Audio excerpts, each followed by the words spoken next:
Hello and thanks for joining me for another of these bonus videos.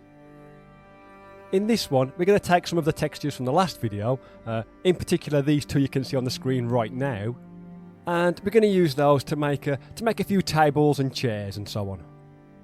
And we'll start things off with the table itself. So for this I'm going to be using a thin piece of corrugated cardboard, the kind of stuff that's around 1 millimetre or 2 thick. Then, once I've made sure I'm using the end that I've already cut straight, I'm going to measure out a 1 1/8 inch strip and then just cut that to size. And this is going to be for the width of the table, so if you want smaller or larger tables, just adjust your measurements accordingly. Then I'm going to cut out a 2.5 inch strip of the wood panel texture and then just apply some glue to the back with a cheap glue stick. Once that's done, it's just a matter of placing the cardboard in the middle and then wrapping the texture around it, which should leave us with something like this. So I'll just put that to one side to dry while I start work on the legs. And for the legs, I'm going to be using some 5mm thick foam board. So I've cut out a strip that's 5mm wide, just to give me a square cross section, and then cut that to a 1/2 inch length.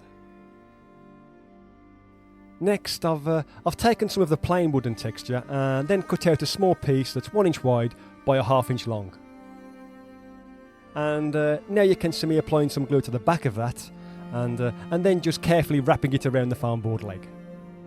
And it's probably also worth mentioning that if you haven't got any foam board, you can do a very similar thing with a small drinking straw. So once that's done, obviously you'll need to make 3 more, and that's the table legs finished. Okay, so in the meanwhile the tabletop should have dried, so I'm just going to trim off the excess from one end and then cut it so that it's just under 2 inches long. And as you can see, in this example it's around 1 7/8. Then, just like in the previous video, the scissors have squashed the corrugation a little bit, so here I am unsquashing it with a toothpick. Right, so here's the piece I've just made, but it's also worth mentioning that you can cut out a few notches here and there. Anyway, now that all of the components are finished, all that's left to do is to add a spot of hot glue to each of the legs, and then stick them to the underside of the table. And as you can see, after attaching each leg, I do turn the table over and press down while the glue is still drying, just to make sure it sits nice and flat. So that's all there is to it, but like I said previously, you can spend a bit more time on the tabletop if you're going for more of a crude or rustic appearance.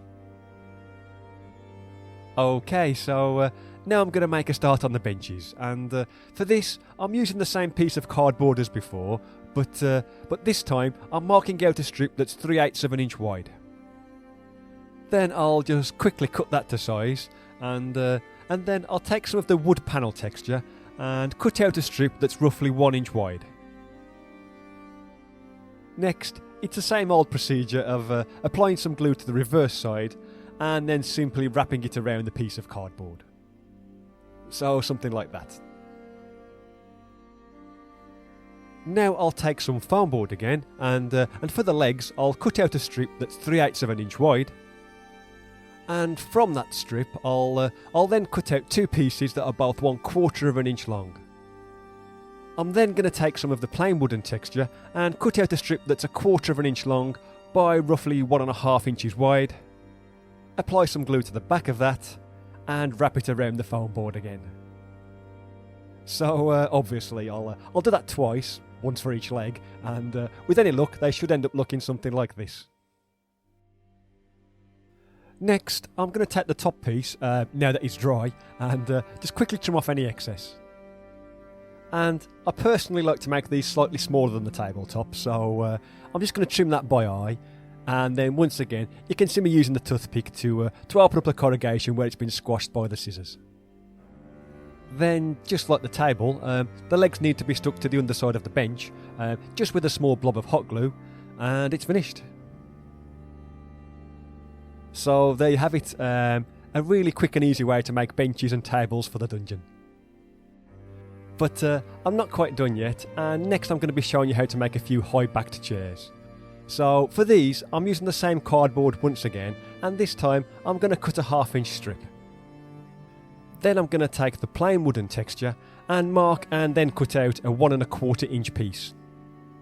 Then, as you've probably already guessed by now, I'll just apply some glue to the back of this, wrap it around the cardboard strip and set it to one side to dry.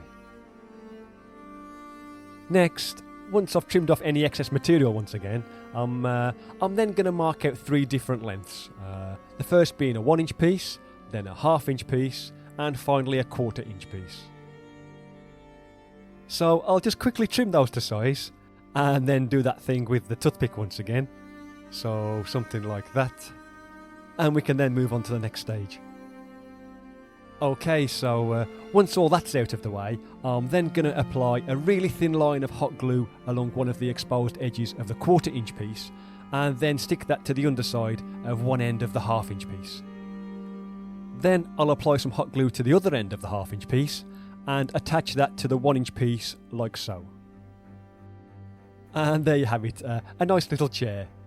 And I will point out that if you use the same measurements that I've used, it should slide under the table nicely. Just like that.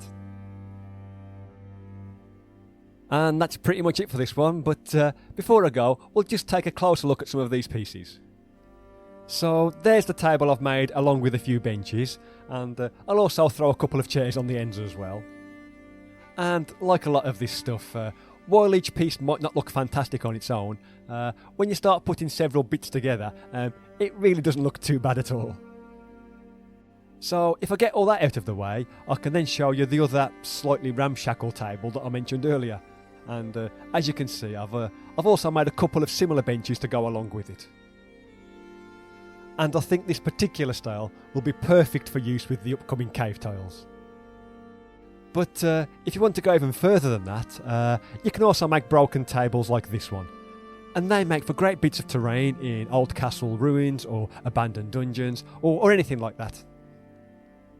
Anyway, I've probably rambled on for long enough now, so it's time to bring this one to a close. But as always, thank you for watching, and I'll see you next time.